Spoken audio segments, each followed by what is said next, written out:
هیچکی فاتحه نمیخونه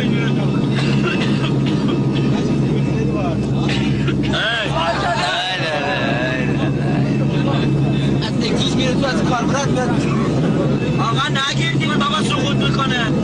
من میدونم ما هممون میمیریم انا لله و انا الیه راجعون آقا جان اجازه بده من هرچی ثروت دارم میدم به دخترم ثروتم همش مال دخترم چند تا زمین داره مال بابا برو بابا زن یادتون باشه بعد یادم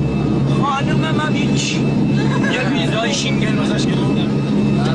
آقا من دارایی به اون صورت الان به اسمم ندارم در اومده 3 تا مغازه دارم اونم میدم به کلیکم آقا من یه وصیت دیگه هم دارم قبل از مرگم آرزو دارم که هاشمی طبقه رو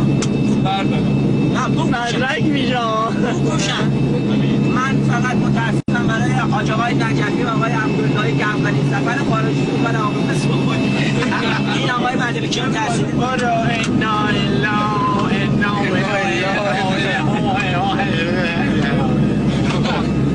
همه دستی